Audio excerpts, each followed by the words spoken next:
Hola, hola. Continuamos con la segunda parte de la clase.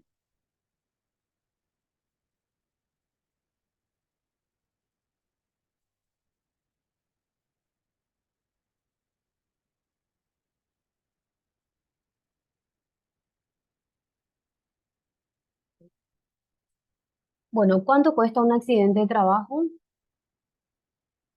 o una enfermedad profesional? Se estima que los costos de los accidentes laborales para los empleadores también son enormes. Algunos de los costos directos son los siguientes: el tener que pagar un trabajo no realizado, los pagos que hay que efectuar en concepto de tratamiento médico e indemnización, la reparación o la sustitución de máquinas y equipos dañados, la posible disminución de la calidad del trabajo, las consecuencias negativas en la moral de otros trabajadores. Creo que tengo un tiempo de entrar. Algunos de los costos indirectos para los empleadores son los siguientes. Hay que sustituir al trabajador lesionado o enfermo y formar un nuevo trabajador y darle tiempo para que se acostumbre al ritmo de trabajo. ¿Sabe? Para reemplazar mientras dure la enfermedad o la recuperación del trabajador. Entonces se reincorpora uno nuevo porque el puesto no puede quedar vacante, ¿verdad? Se debe dedicar tiempo a las obligaciones, averiguaciones, a redactar informes y a completar formularios. Las malas condiciones sanitarias y de seguridad en el lugar de trabajo también pueden influir negativamente en la imagen pública de la empresa. Entonces, el costo por accidente de trabajo tiene su costo. Entonces, en vez de pagar todas estas cuestiones, entonces tiene que invertir en salud ocupacional y brindarle las herramientas necesarias a sus funcionarios o a sus trabajadores para que puedan desarrollar o desenvolverse en el área por el cual fueron contratados. Entonces, a veces, a veces lo barato te puede salir caro. Programa de salud ocupacional. Por todos los motivos expuestos, es esencial que los empleadores, los trabajadores y los sindicatos se esfuercen en mejorar las condiciones de salud y seguridad, que de hecho esas condiciones de trabajo se ven reflejados en el contrato colectivo de trabajo que negocian los representantes del sindicato, en el caso de que lo hubiere, ¿verdad? Entonces, esas condiciones de trabajo es lo que se pacta dentro del contrato colectivo de trabajo. ¿Para qué? Para darle mayor seguridad a los trabajadores para que puedan desempeñar de forma efectiva sus trabajos, ¿verdad? La existencia de unos programas de salud y seguridad en el lugar de trabajo puede contribuir a salvar vidas de trabajadores al disminuir los riesgos y sus consecuencias. Los programas de salud y seguridad también tienen consecuencias positivas en la moral, en la productividad de los trabajadores, lo cual reporta importantes beneficios. Entonces, cuando hablamos de establecer programas de salud y seguridad dentro de la empresa, entonces ayuda a disminuir, por supuesto, ciertos riesgos en la salud de nuestros trabajadores. Entonces, por eso es que se le contrata a ustedes para que puedan ver todas esas cuestiones, ¿verdad? Al informar al empresario o al empleador qué es lo que le falta, qué es lo que tiene que mejorar, qué es lo que tiene que hacer, un plan piloto para trabajar sobre estas eh, falencias de la empresa y la seguridad por sobre todas las cosas de sus trabajadores, ¿verdad?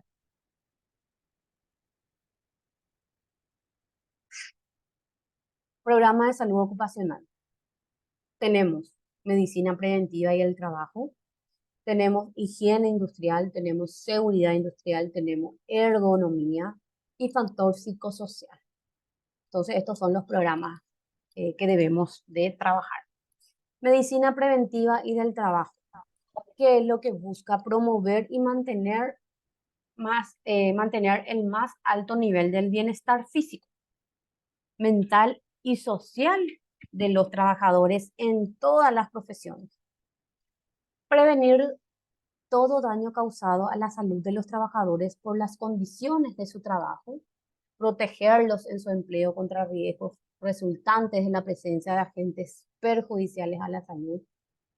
Esto lo hace por medio de actividades como exámenes preempleo, análisis y clasificación de ambiente, exámenes médicos periódicos y brigadas de salud que tengan personales de la salud dentro del lugar de trabajo. Bueno, hoy en día, cuando una empresa, cuando, qué sé yo, te postulas para un determinado puesto, eh, cuando le escucho hablar a compañeros, ya sea de colegio, de facultad, eh, siempre cuentan que hoy en día te contratan, te piden tu currículum y hacen la preselección de personal, después te llaman a una entrevista de trabajo, te vas, eh, te hacen una serie de preguntas, luego te dicen que te vayas en un laboratorio X para que te hagan todos los análisis correspondientes para saber cómo está tu salud en sí. Y de acuerdo a esos análisis que te hacen, más los exámenes y eso, de acuerdo a eso. Ahí, por ejemplo, ya sale si tenés problemas del corazón o si tenés algún tipo de patología. Y ustedes saben que eso es colador para que te contraten. Y también no contratan más personas pasados los 50 años, vamos a ponerle ese margen, pero hasta los 40 nomás lo ya quieren agarrar. Y te hacen una serie de chequeos médicos para ver tus condiciones de salud, ¿verdad? Casi todas las empresas ya están haciendo eso. Y aparte que te hacen los análisis específicos de VIH, de enfermedades de transmisión sexual, ¿verdad? Te hacen todo eso también dentro del examen de sangre que te piden. Eso la vez pasada comentó una, una compañera. Entonces, en ese sentido, entonces, para también la empresa no acarrees gastos, ¿verdad? En el caso de que ese trabajador ya tenga una enfermedad o una patología de base que tipo se agrava por el trabajo de dicho trabajador, ¿verdad? Entonces, hay empresas que están cuidando todos esos aspectos también ya, ¿verdad? Higiene industrial es la ciencia dedicada al reconocimiento, evaluación y control de aquellos factores ambientales que se originan en o por los lugares de trabajo y que pueden ser causadas, o sea, y que pueden causar enfermedades profesionales, perjuicios a la salud o al bienestar, incomodidades o ineficiencia entre los trabajadores. Algunos factores físicos son el ruido, los químicos, que son los polvos, humos, gases y vapores, y biológicos que pueden ser bacterias, virus o hongos. También se deben verificar que los elementos de protección personal sean los adecuados para cada área de trabajo, ¿verdad? Seguridad industrial.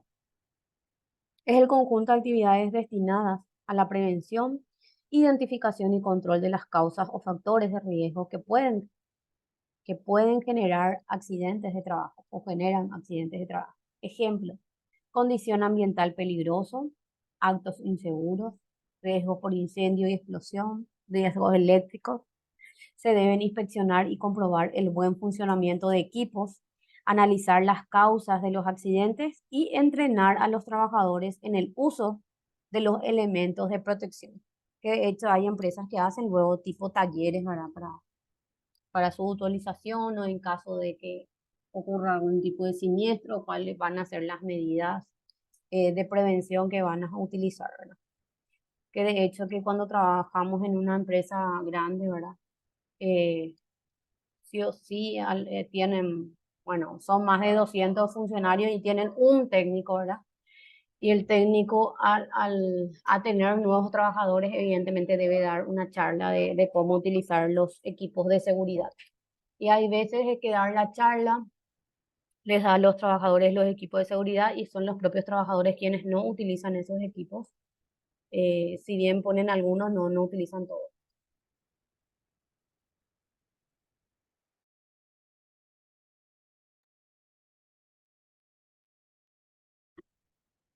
pueden.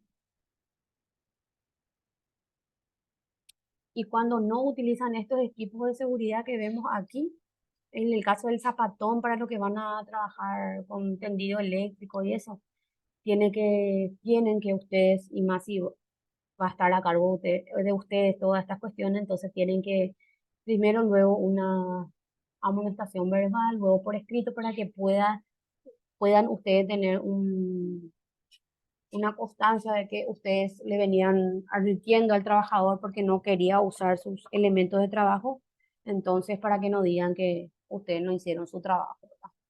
Sé porque van a encontrarse con algunos que no utilizan casco, que no tienen su zapatón, que no tienen los guantes, sus lentes en el caso de que hagan trabajo de soldaduría, ¿verdad? Etcétera, etcétera. Ergonomía. El estudio del trabajo en relación con el entorno en que se lleva a cabo el lugar de trabajo y con quienes lo realizan los trabajadores. Eh, Se utiliza para determinar cómo diseñar o adaptar el lugar de trabajo al trabajador a fin de evitar distintos problemas de salud, como problemas de columna, de espalda, qué sé yo, lumbalgia, etcétera, entre otras enfermedades, lumbalgia, o sea, todos esos son problemas que por la mala posición o porque los muebles no están ajustados a nuestra estatura, entonces con el correr del tiempo te puede suceder, más ocurre problemas ergonómicos con los oficinistas. Se utiliza para determinar cómo diseñar o adaptar el lugar del trabajo al trabajador a fin de evitar distintos problemas de salud y de aumentar la eficiencia. En otras palabras, para hacer que el trabajo se adapte al trabajador en lugar de obligar al trabajador a que se adaptase a él. La aplicación de la ergonomía tiene muchos beneficios para el trabajador, unas condiciones laborales más sanas y seguras para el empleador. El beneficio es el aumento de la productividad.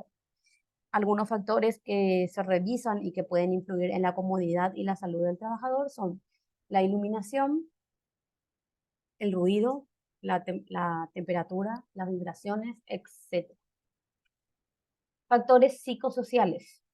El factor psicosocial estudia qué cosas, las características del trabajo, factores de tensión percibidas en el medio ambiente, objetivo global del trabajo, las reacciones subjetivas de las personas a los factores de tensión percibidas en el trabajo, denominados como reacciones de tensión, y manifestadas por medio de reacciones psicológicas o fisiológicas.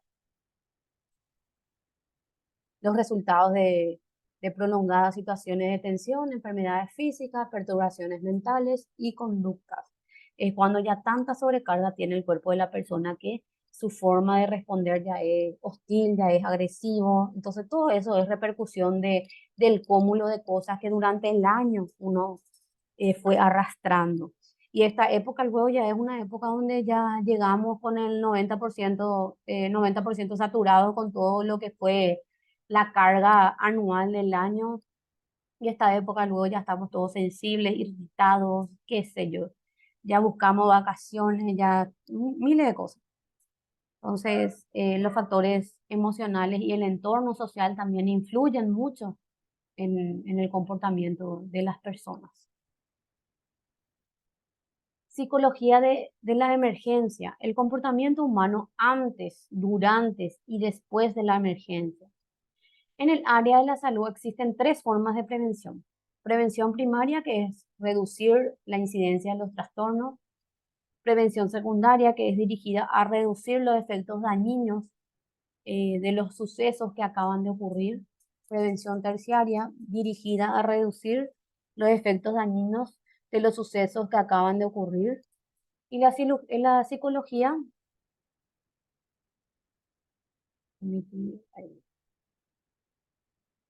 y la psicología de emergencia se encuentra del grupo de prevención secundaria. Se realiza cuando la persona se encuentra dentro del estado de crisis.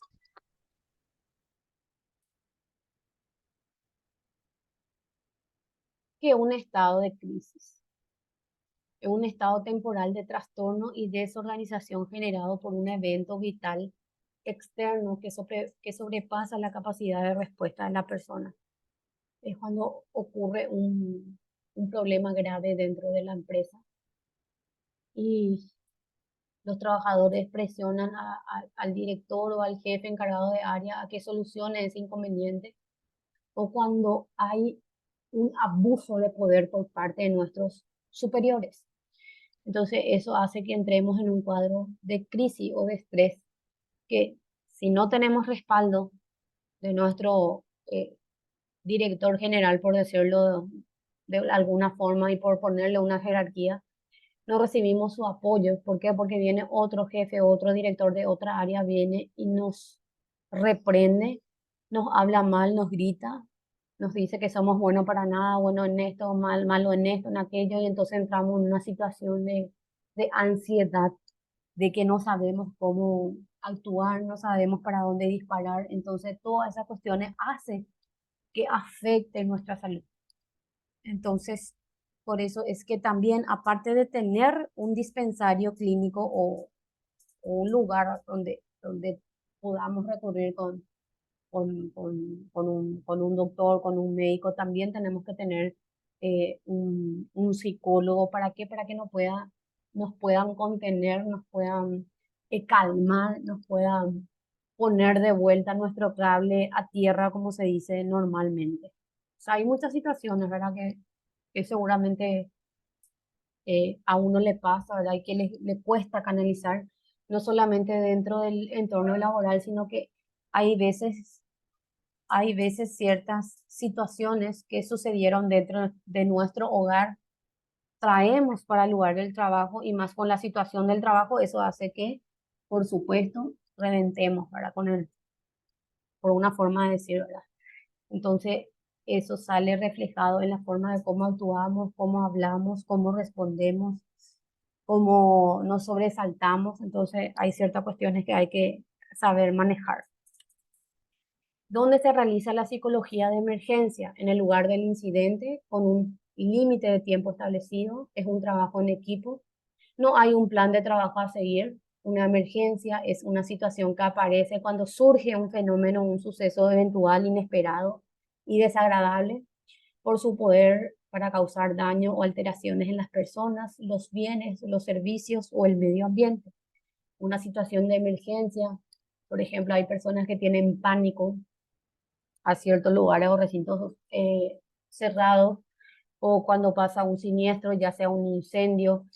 Hay que venir trabajando la forma de cómo vamos a evacuar, ¿verdad? Un edificio. Entonces, porque todas esas cosas que nosotros trabajamos para salir de forma ordenada, para no empujarnos, para no tirarnos de cualquier lado con el objeto de salvar nuestras vidas. Entonces, eh, nuestra mente pues es como una esponja que, si nosotros trabajamos situaciones eh, como lo sería un siniestro, ¿verdad? O un inicio de incendio, para evacuar y salir para asegurar nuestra vida, entonces lo vamos a hacer como algo tranquilo, que ya practicamos, ya hicimos. Pero si es que no tenemos luego esa práctica, esos talleres de evacuar de forma tranquila, ¿verdad?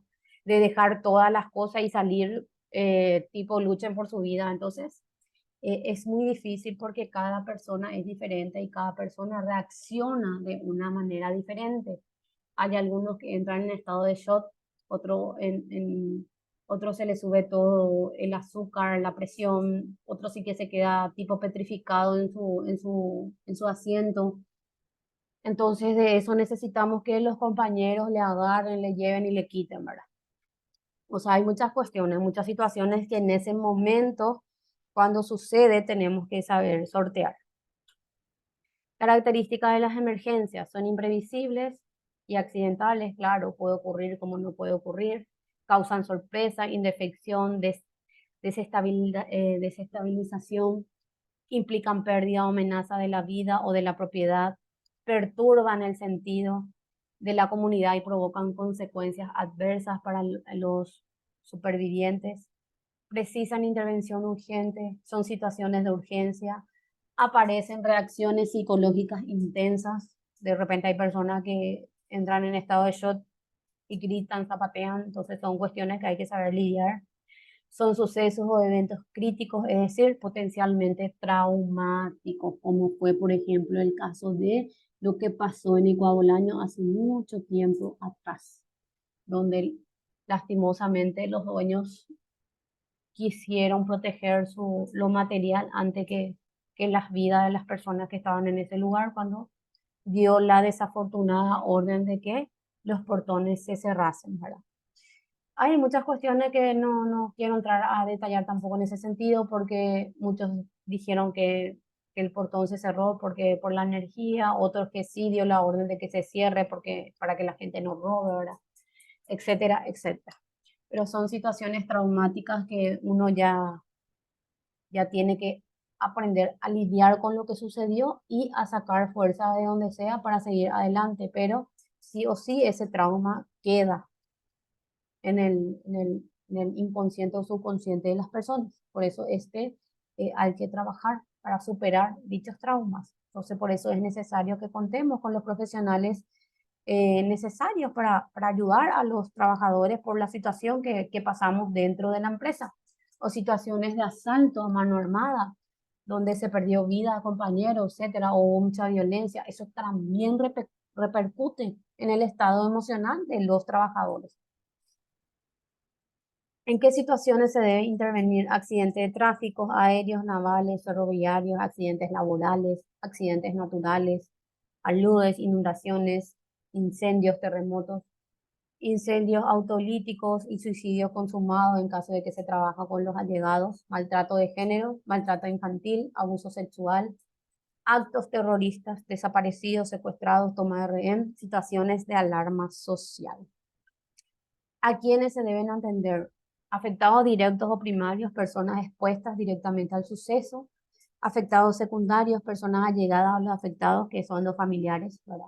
Que sufrimos por nuestros enfermos o por nuestros heridos, afectados terciarios, que son los profesionales que intervienen en la causa. Fases de intervención, tenemos fase de preimpacto, fases de alerta, fase de alarma, periodo de crisis. ¿Cómo se desarrolla la intervención? Activación del grupo, llegada a la zona, localización de los afectados, organización del espacio.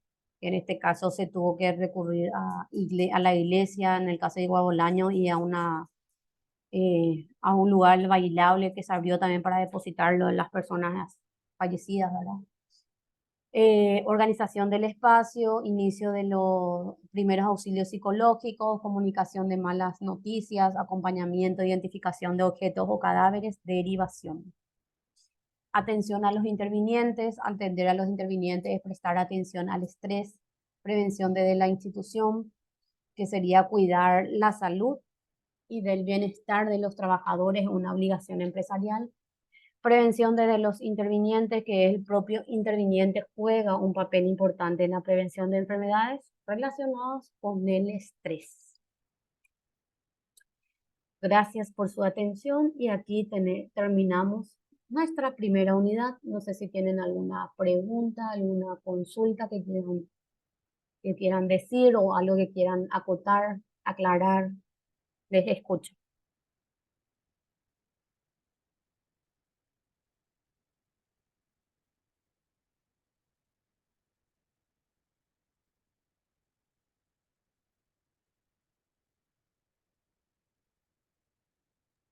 No, yo no tengo ninguna pregunta, profe.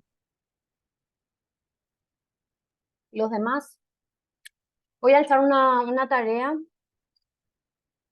en la plataforma que va a valer 5 puntos para el examen parcial. Entonces, hoy voy a subir la clase de hoy y voy a ver qué puedo quitarles de tarea para que puedan desarrollar y entregar el próximo sábado.